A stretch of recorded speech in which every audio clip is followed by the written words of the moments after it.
genade onbeskryflik groot het U aan my bewys. Verlore seun, 'n weggeloopkind, weer in die Vaderhuis.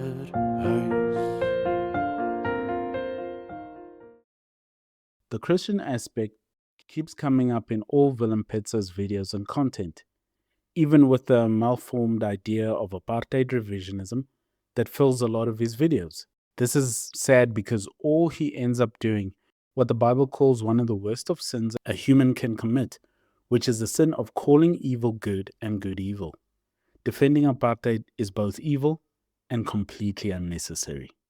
If the point that gets to Willem and other Afrikaners is that now being an Afrikaner is equated with just apartheid, then I see that, because that is not all that it means to be an Afrikaner.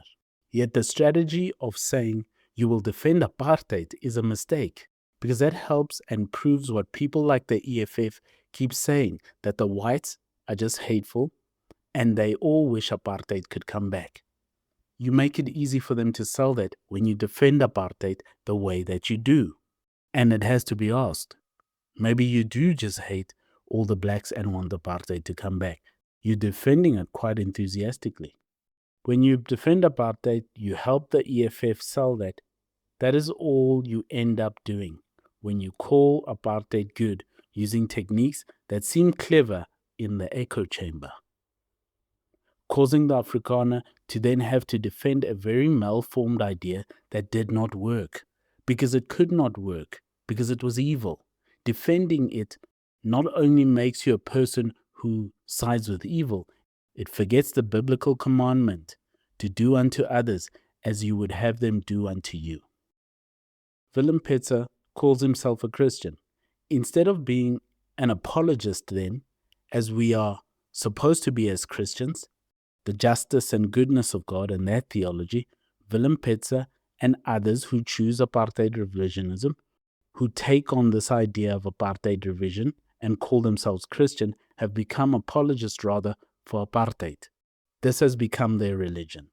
And they have turned themselves and the love for their people into an idol, superseding Christian theology and God's command.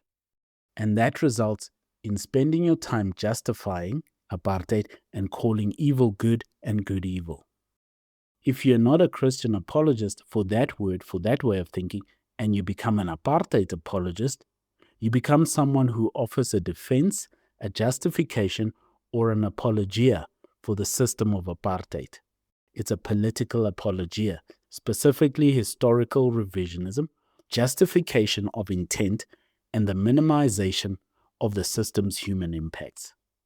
While Willem Petzer often explicitly states that he is not defending the system, his public discourse, though, frequently aligns with the technical characteristics of being an apartheid apologist in several ways. First, the historical revisionism and intent. A core feature of being an apologist is the attempt to reframe the intentions of the ideology to make them appear more moral and pragmatic than they are generally understood. The verwoed rhetoric.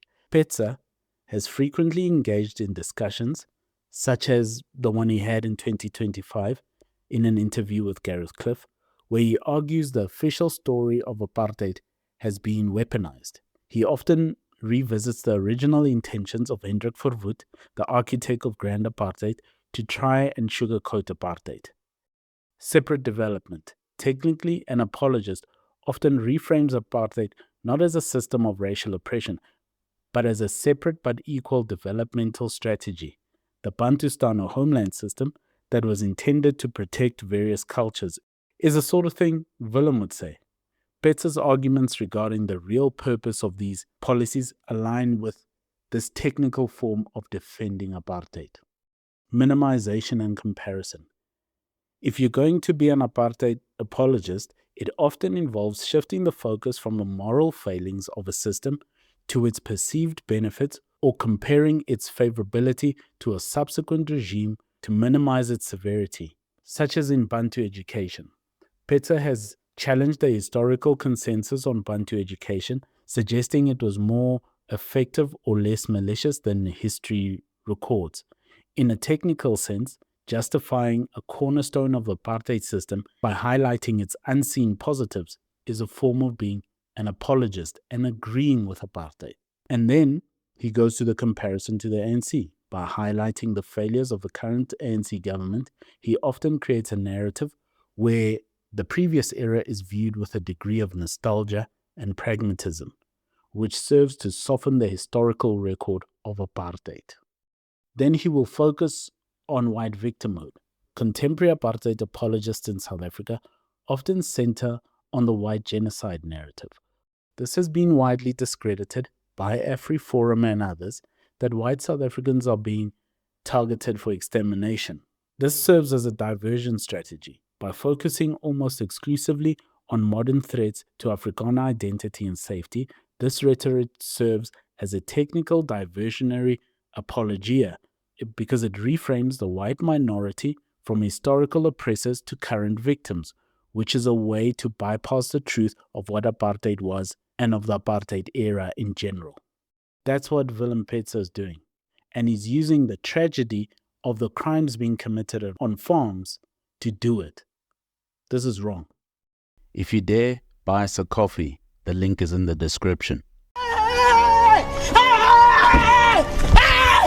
Why are you running? Why are you running? If apartheid revisionism or apartheid apologists is defined as someone who provides a rationalization or defense for the ideological components of apartheid, Petzer's work fits the technical definition, just like the apartheid regime meets the technical definition of fascism. His defense of Verwoerd's intentions, his revisionism regarding Bantu education, and his use of separate development logic all constitute a formal apologia for the system's foundational principles.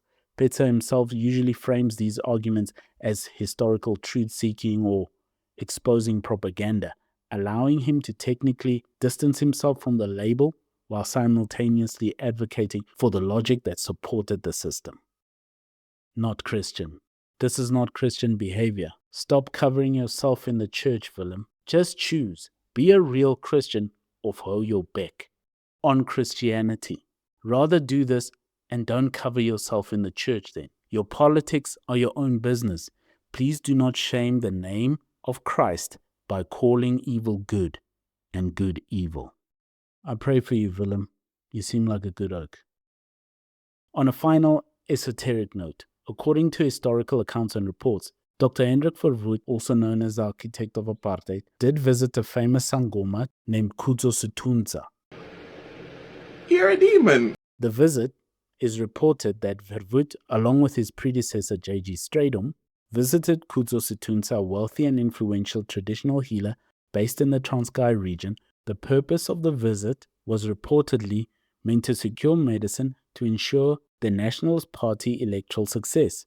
You're a demon. With reports suggesting Verwoerd visited him just before the 1948 elections.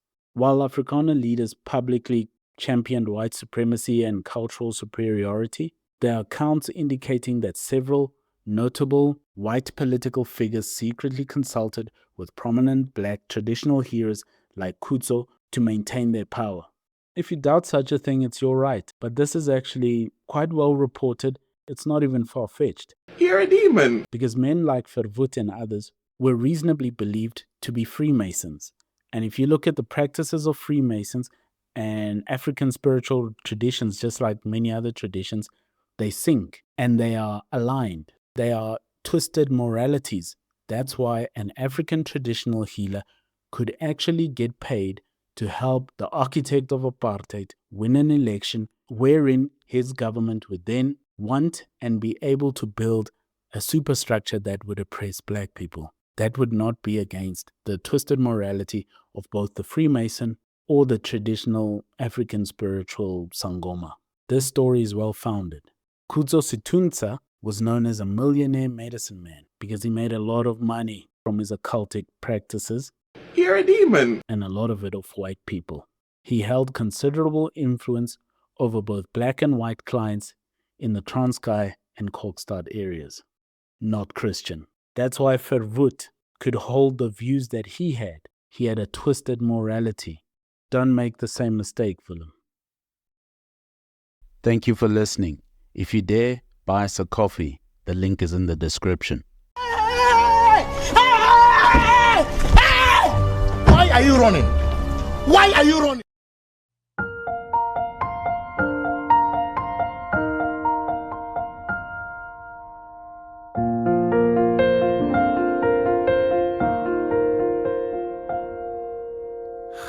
Genade onbeskryflik groot het U aan my bewys.